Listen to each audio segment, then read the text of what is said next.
بسم الله الرحمن الرحيم. الحمد لله رب العالمين، وصلى الله وسلم على سيدنا وحبيبنا وقرة أعيننا محمد الصادق الأمين وعلى آله وصحبه أجمعين. نوينا التعلم والتعليم والتذكر والتذكير والنفع والانتفاع والإفادة والاستفادة والحث على التمسك بكتاب الله وسنة رسوله صلى الله عليه وسلم والدعاء إلى الهدى والدلالة على الخير ابتغاء وجه الله ومرضاته وقربه وثوابه. سبحانك لا علم لنا إلا ما علمتنا إنك أنت العليم الحكيم. اللهم اغننا بالعلم وزينا بالحلم وأكرمنا بالتقوى وجملنا بالعافية. اللهم إنا نعوذ بك من علم لا ينفع ومن قلب لا يخشع ومن دعوة لا يستجاب لها. اللهم ارزقنا فهم النبيين وحفظ المرسلين وإلهام الملائكة المقربين. اللهم صل وسلم على سيدنا محمد مفتاح باب رحمة الله عدد ما في علم الله، صلاة وسلاما دائمين بدوام ملك الله وعلى آله وصحبه ومن والاه. أما بعد. Muslimin muslimat yang dikasihi sekalian, Assalamualaikum warahmatullahi wabarakatuh. Kuliah ini khas untuk jemaah Surau Nurul Ihsan Desa Keramat dan am dalam masa yang sama untuk seluruh penonton yang ada sekali dengan kita di waktu ini. Kuliah ini berkitab Asy-Syama'il Al-Muhammadiyah. Dan kita telah sampai kepada hadis atau kepada bab yang ke-28. Bab yang ke-28 iaitu babu ma jaa fi qawli Rasulillah sallallahu alaihi wasallam qabla at-ta'ami wa ba'da ma yafrughu minhu. Maksudnya bab yang menceritakan tentang perkataan Rasulullah sallallahu alaihi wasallam sebelum dan setelah makan. Hadis yang pertama dalam bab ini, hadis yang ke-189 dengan sanad yang bersambung dari saya sehingga Al-Imam At-Tirmidzi rahimahullahu taala. وبإليه قال حدثنا قتيبة حدثنا ابن لهيعة عن يزيد بن أبي حبيب عن راشد اليافعي عن حبيب بن أوس عن أبي أيوب الأنصاري قال كنا عند النبي صلى الله عليه وسلم يوما فقرب طعام فلم أر طعاما كان أعظم بركة منه أول ما أكلنا ولا أقل بركة في آخره. قلنا يا رسول الله كيف هذا؟ قال إنا ذكرنا اسم الله حين أكلنا ثم قعد من أكل ولم يسم الله تعالى فأكل معه الشيطان. Baik, maksudnya daripada Abu Ayyub Al-Ansari rahimahullahu taala radhiyallahu anhu, beliau berkata, kami bersama Nabi sallallahu alaihi wasallam pada suatu hari. Kemudian dihulurkan makanan. Aku tidak pernah melihat sesuatu makanan yang paling besar berkatnya ketika kami mula makan dan tidak paling sedikit berkatnya pada akhir makan. Kami berkata, ya Rasulullah, bagaimana boleh begini? Baginda sallallahu alaihi wasallam bersabda, kami menyebut nama Allah ketika hendak makan. Kemudian duduk seseorang yang makan tanpa menyebut nama Allah, maka dia makan bersamanya adalah syaitan. Auzubillah min zalik. Ini nassul hadis. Ini sebutan hadis. Baik, apa maksudnya? Yang pertama sekali, siapakah yang meriwayatkan hadis ini? Yaitu Abu Ayyub Al-Ansari radhiyallahu anhu, sahabat Nabi sallallahu alaihi wasallam. Beliau daripada Bani Najjar dan daripada Al-Khazraj, yakni daripada golongan Al-Ansar, sebab itu namanya Al-Ansari. Namanya Abu Ayyub Al-Ansari. Beliau meninggal di kota Konstantiniyah kota Konstantiniyah di zaman sekarang ialah Istanbul di Turki, di negara Turki, Istanbul. Dan makamnya, kubur Sayyidina Abu Ayyub Al-Ansari sampai sekarang sangat jelas dan terang dan ramai orang menziarahinya. Beliau meninggal, Sayyidina Abu Ayyub Al-Ansari, tahun 51 Hijrah.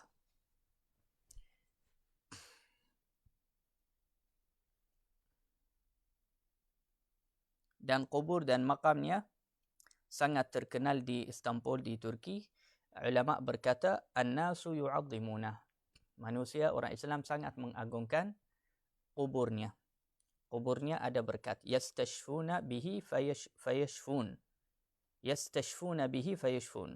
Wa hadha misdaq hadis Nabi sallallahu alaihi wasallam, "Man tawadha'a lillah rafa'ahu Allah." Maksudnya dia kata kubur Abu Ayyub Al-Ansari, kata Al-Imam Al-Bajuri dan imam-imam yang lain. Mereka berkata kubur Sayyidina Abu Ayyub Al-Ansari penuh dengan keberkatan sehingga yastashfuna bihi, sehingga orang menziarahi maqam sahabat Nabi SAW yang bernama Abu Ayyub Al-Ansari dengan niat syifa, kesembuhan, dan mereka mendapatkan kesembuhan oleh keberkatan ziarah kubur Sayyidina Abu Ayyub Al-Ansari. Dan perkara itu dikatakan oleh ulama kerana ramai yang mencuba perkara itu. Jadi itu percubaan para ramai orang Islam. Jadi Sayyidina Abu Ayyub Al-Ansari radhiyallahu anhu, beliau berkata, dia menceritakan tentang satu hari ada orang hidangkan makanan untuk Rasulullah SAW. Kemudian dia kata, bermulaannya waktu kita mula makan, Masya Allah, kita nampaknya berkat dan kita rasa selera dan rasa akan makan sampai kenyang. Tapi tiba-tiba lepas dah makan sikit, datang seseorang yang tak makan dari mula sekali dengan kita. Dia datang di waktu kita tengah makan, di tengah kita makan, dia duduk. Di waktu itu, dia kata subhanallah, tiba-tiba makanan itu yang kita nampaknya akan cukup dan penuh berkat, tiba-tiba nampaknya hilang dengan sekejap saja. Maka kita pun rasa heran. Kita terus tanya Rasulullah sallallahu alaihi wasallam. Kita kata, ya Rasulullah, bagaimana perkara ni boleh jadi? Yakni jelaskanlah apa sebab waktu kita duduk, kita nampak makan ni akan cukup. Tapi bila mana dah mula dan ada orang datang lain dari kita, tiba-tiba makanan tu habis macam tu. Dengan sekelip mata. Dah nampaknya dah tak cukup. Dan memang dah tak cukup makanan tu. Maka Nabi SAW menjelaskan kepada mereka. Dia kata sebab itu. Perkara itu terjadi kerana waktu kita semua bermula makan, waktu kita mahu makan, kita baca bismillah. Kita sebut nama Allah Subhanahu Wa Taala. Tetapi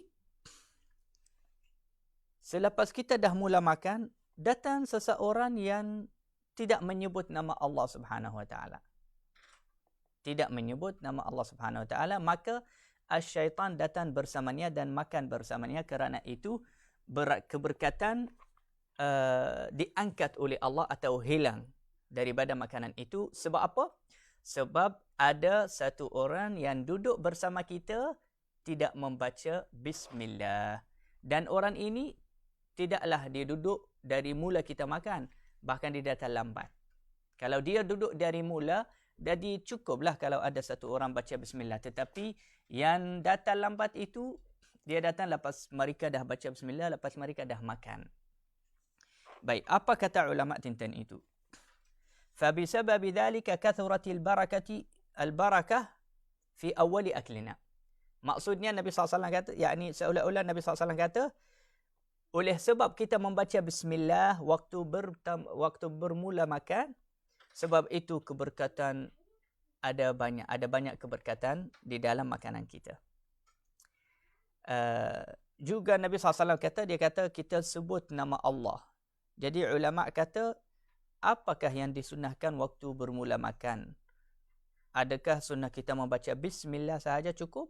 ataukah cukup bismillah atau kena baca bismillahirrahmanirrahim? Ulama berkata bismillah cukup insya-Allah.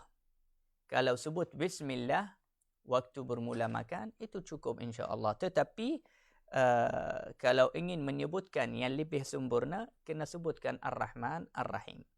Yakni waktu bermula makan baca atau sebut bismillah Ar-Rahman Ar-Rahim. Itu yang lagi sempurna seperti mana disebut oleh Al-Imam Al-Ghazali dan Al-Imam An-Nawawi. Tetapi jika ada sesiapa yang ingin membaca bismillah sahaja, maka cukup juga, boleh, tak ada masalah. Apa hukum membaca bismillahirrahmanirrahim bagi wanita yang beruzur, yang sedang haid atau bantang atau nifas atau junub atau lelaki yang jenabah? Disunnahkan bagi mereka juga membaca bismillahirrahmanirrahim ketika ingin atau ketika hendak makan. Jadi sunnah kita membaca bismillahirrahmanirrahim sebelum makanan, walaupun orang yang ingin makan itu wanita yang haid atau nifas atau lelaki yang jenabah, yang tinggal junub. Semua disunnahkan bagi mereka membaca bismillahirrahmanirrahim untuk makan. Cuma janganlah mereka niat mereka dengan membaca bismillahirrahmanirrahim itu Quran. Kalau niat mereka dengan menyebutkan bismillahirrahmanirrahim itu Quran, itu haram. Itu yang tak boleh. Yang tidak boleh bagi wanita yang haid atau lelaki yang jenabah, yang tidak boleh bagi mereka adalah membaca Al-Quran. Ialah membaca Al-Quran.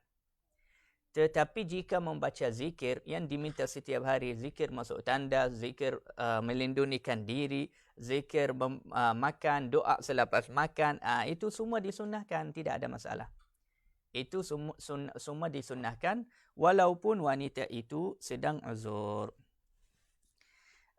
Juga tidak hukum bismillahirrahmanirrahim sunnah jika kita ingin makan atau minum atau untuk melakukan apa-apa perkara yang baik.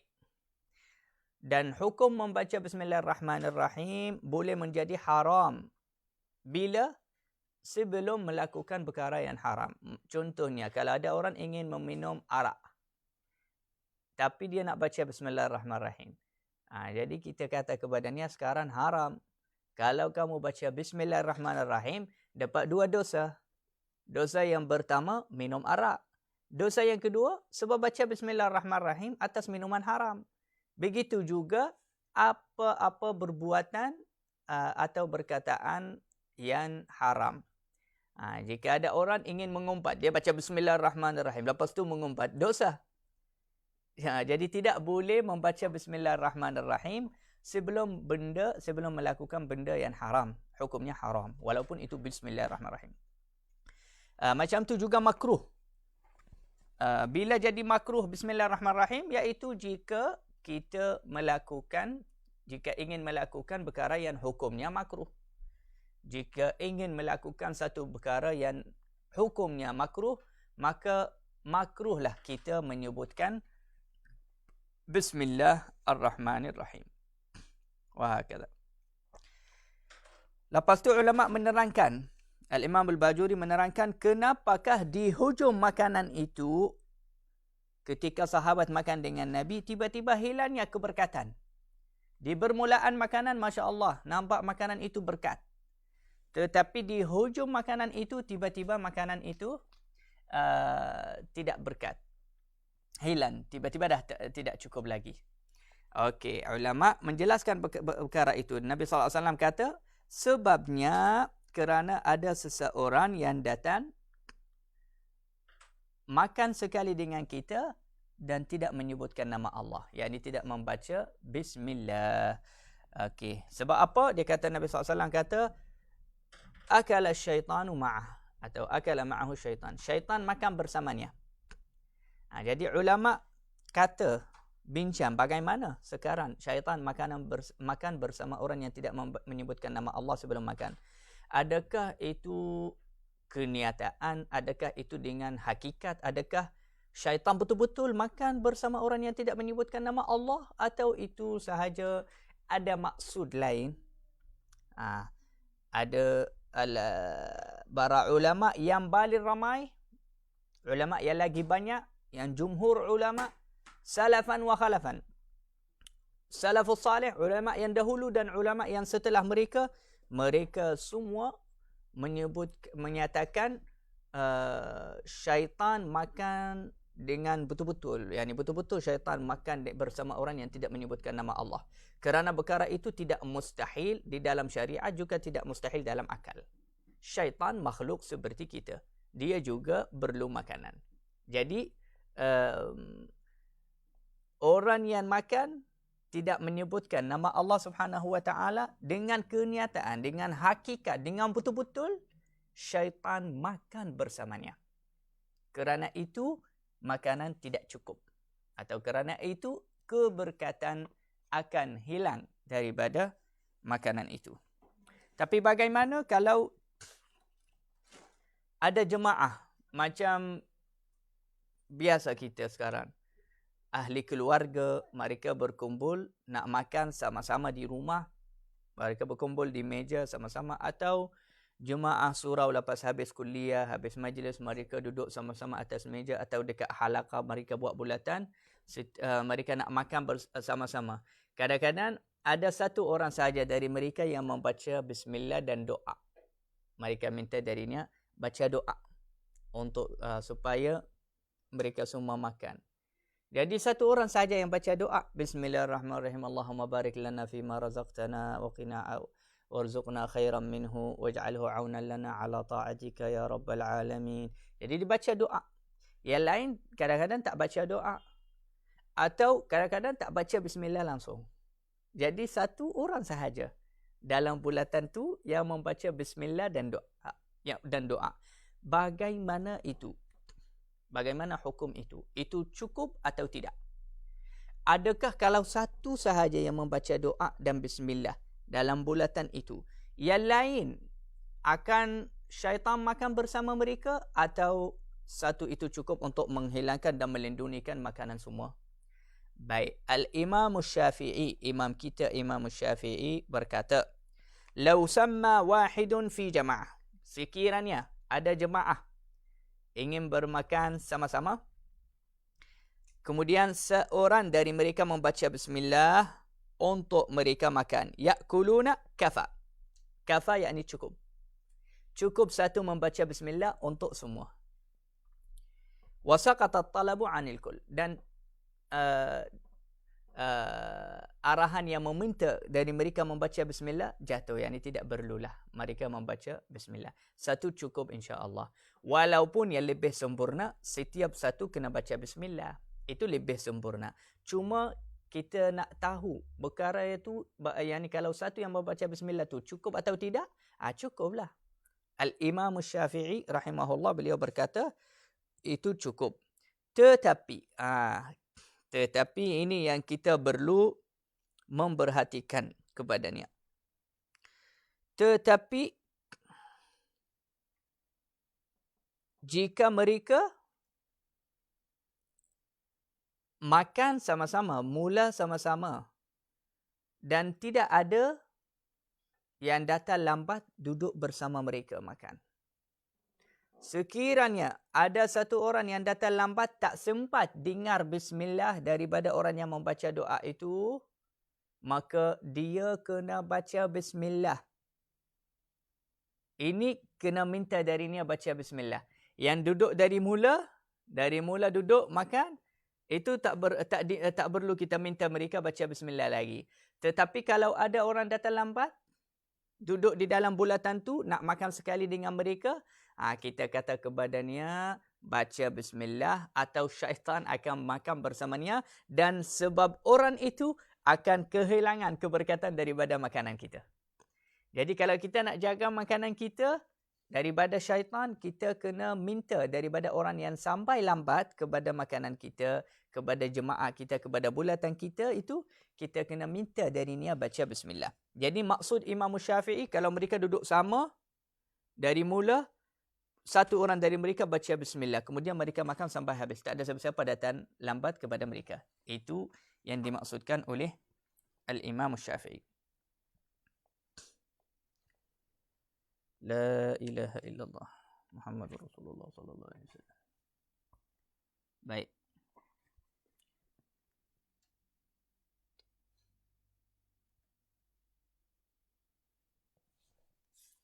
Hadis tadi ni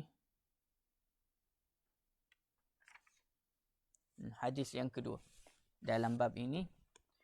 وإليه قال حدثنا يحيى بن موسى حدثنا أبو أيوب حدثنا هشام الدستوائي عن بديل العقيلي عن عبد الله بن عبيد بن عمير عن أم كلثوم عن عائشة قالت قال رسول الله صلى الله عليه وسلم إذا أكل أحدكم فنسي أن يذكر الله تعالى على طعامه فليقل بسم الله أوله وآخره. Maksudnya daripada Sayyidatina Kulthum daripada Sayyidatina Aisyah radhiyallahu anha berkata, baginda Rasulullah sallallahu alaihi wasallam bersabda, apabila salah seorang daripada kamu makan, kemudian terlupa menyebut nama Allah Subhanahu wa taala ke atas makanan itu, maka hendaklah dia membaca bismillahi awwalahu wa akhirah. Maksudnya dengan nama Allah pada awal dan akhirnya. Baik, apa maksudnya? Yang pertama sekali yang meriwayatkan hadis ini Sayyidatina Aisyah, isteri Rasulullah SAW. Dia dengar hadis ini dari dia menceritakan hadis ini kepada Sayyidatina Kulthum. Tapi Kulthum di sini bukan Kulthum anak Rasulullah SAW, bahkan dia Kulthum binti Muhammad bin Abi Bakar Siddiq. Ada yang kata dia cucu Sayyidina Abu Bakar Siddiq. Tapi ada pendapat lain kata dia bintu Uqbah bin Abi Mu'ayth. Kulthum bint Uqbah bin Abi Mu'ayth. Uqbah bin Abi Mu'ayth ini antara musuh Rasulullah SAW yang paling jahat. Orang yang paling memusuhi Rasulullah SAW. Uqbah bin Abi Mu'ayth. Sampai Rasulullah SAW membaca doa dengan namanya atasnya. Rasulullah membaca doa atas Uqbah bin Abi Mu'ayth dengan namanya. Sebab dia antara orang yang sangat musuh Rasulullah SAW dan ganggu Rasulullah SAW seperti Abu Jahal. Dan anaknya subhanallah yukhrijul hayya minal mayyit. Allah Subhanahu wa taala kadang-kadang melahirkan orang yang baik daripada orang yang jahat. Seperti Kulthum ini, anaknya perempuan. Anak Uqbah bin Abi Mu'ayth. Sayyidatina Kulthum ini sahabiyah yang sangat mulia. Dan dia berhijrah daripada Makkah kepada Al-Madinah jalan kaki. Tahun 7 Hijrah. Tahun 7 Hijrah dia jalan kaki daripada Makkah sampai Madinah. Walhal jalan di waktu itu pun bahaya dan tak sangat kemas. Zaman sekarang pun orang susah nak jalan kaki sampai Madinah. Dia perempuan, dia sangat cinta kepada Allah, cinta kepada Rasulullah dan melakukan pengorbanan yang luar biasa, iaitu berhijrah daripada Makkah kepada Al-Madinah jalan kaki. Subhanallah. Dia berkata daripada Aisyah radhiyallahu anha, isteri Rasulullah sallallahu alaihi wasallam.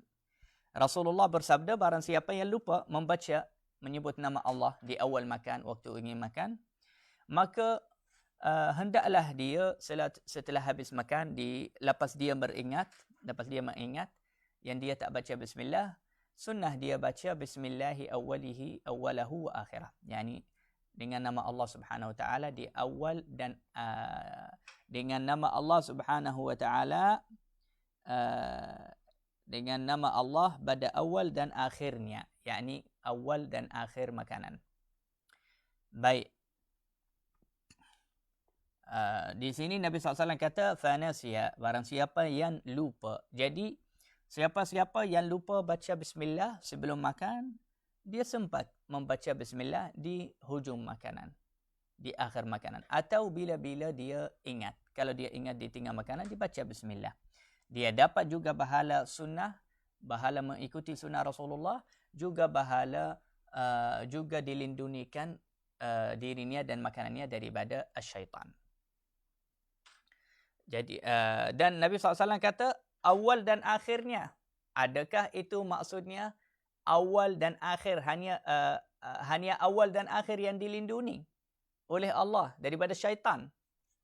Syaitan tidak akan makan bersamanya di awal dan akhir. Tapi dia tinggal di depan makan. Tidak. Bukan itu maksudnya. Maksudnya di awal dan akhir dan semuanya. Itu yang dimaksudkan oleh Rasulullah SAW dalam doa itu. Bismillah awal dan akhirnya. Yakni dari awal sehingga akhirnya. Semua tidak akan dimakan oleh syaitan. Juga dia akan mendapatkan pahala sunnah dan mengikuti sunnah Rasulullah sallallahu alaihi wasallam. Jadi maknanya bismillah dengan nama Allah kepada setiap waktu di dalam makanan itu sampai habis. Wa hakadha.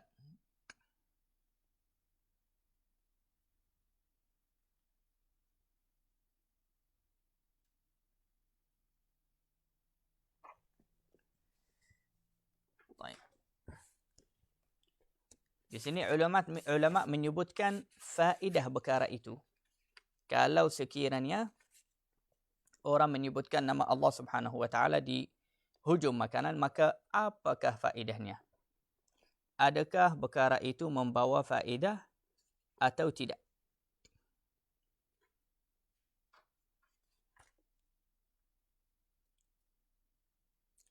Dan antara faedah daripada hadis ini juga ulama berkata siapa-siapa yang lupa baca bismillah hatta sebelum wudu, bukan sebelum makan sahaja, sebelum wudu pun sunnah kalau dia lupa baca bismillah di awalnya, di hujung wudu atau dia tinggal wudu, dia boleh membaca bismillah, insya-Allah dapat pahala sunnah itu.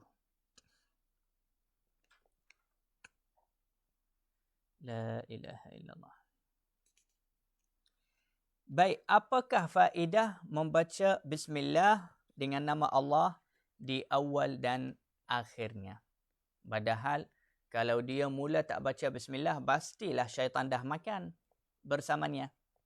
Jadi kalau dia baca bismillah selepas habis makan atau di hujung makanan, macam tak ada faedah. Tetapi ulama kata ada faedah. Ada faedah. Apa faedahnya? Iaitu hadis yang diriwayat oleh Imam Abi Dawud. Hadis yang riwayat Imam Abi Dawud iaitu ada seorang lelaki yang makan tanpa menyebut nama Allah. Sehingga tinggal satu suapan sahaja. Satu suapan daripada makanannya. Yakni dia makan sampai habis, tinggal satu suapan habis makanannya. Lepas tinggal satu suapan baru teringat. Allahu Akbar. Dia itulah kadang-kadang ini biasa jadi. Waktu mula makan, orang lapar sangat sampai lupa zikir. Lupa nama Allah, lupa membaca bismillah. Kadang-kadang lupa adab, lupa sunnah-sunnah dan adab-adab yang diajar oleh Rasulullah SAW kerana terlalu lapar. Jadi sampai dia lupa nama Allah. Jadi lepas dia dah makan beberapa suapan, dah kenyang sikit, baru ingat nak sebut bismillah lah, nak baca doa sebelum makan. Tapi tak apa. Itu masih ada baik.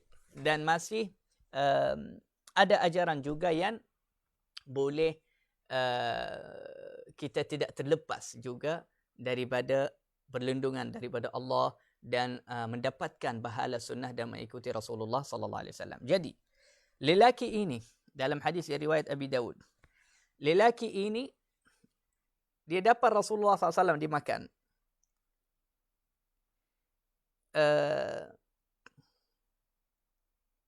Dia makan sampai meninggalkan satu suapan sahaja. Tinggal satu suapan. Dia ambil satu suapan tu baru teringat yang dia sebenarnya tak baca bismillah. Selepas dia teringat juga adab dan ajaran Rasulullah. Iaitu bismillahi awwalahu wa akhirah. Dengan nama Allah di awal dan akhirnya. Dia sebut zikir itu. Bismillah awwalahu wa akhirah. Dengan nama Allah di awal dan akhirnya. Kemudian dia makan suapan yang terakhir. Maknanya dari mula makan sampai habis, dia tak sebut nama Allah, tak baca doa. Sebelum suapan yang terakhir. Suapan yang terakhir, barulah dia sebut nama Allah. Maka Nabi SAW memandang kebadannya dan gelak. Nabi SAW ketawa. Sahabat tanya, kenapa ketawa ya Rasulullah? Dia kata, mazala syaitanu ya'kulu ma'ah. Dari mula dia dimakan, syaitan bersamanya makan. Syaitan makan bersamanya. Falamma dzakara asmallah, sehingga dia menyebutkan nama Allah tadi itu sebelum suapan yang terakhir, istaqama fi batnih. Syaitan muntah semua makanan yang dia makan bersamanya. Subhanallah. Jadi inilah faedah membaca bismillah awwalahu wa akhirah. Faedah yang pertama, kita akan membuatkan syaitan muntah makanan yang dia makan bersama kita. Satu. Yang kedua, kita dapatkan pahala sunnah.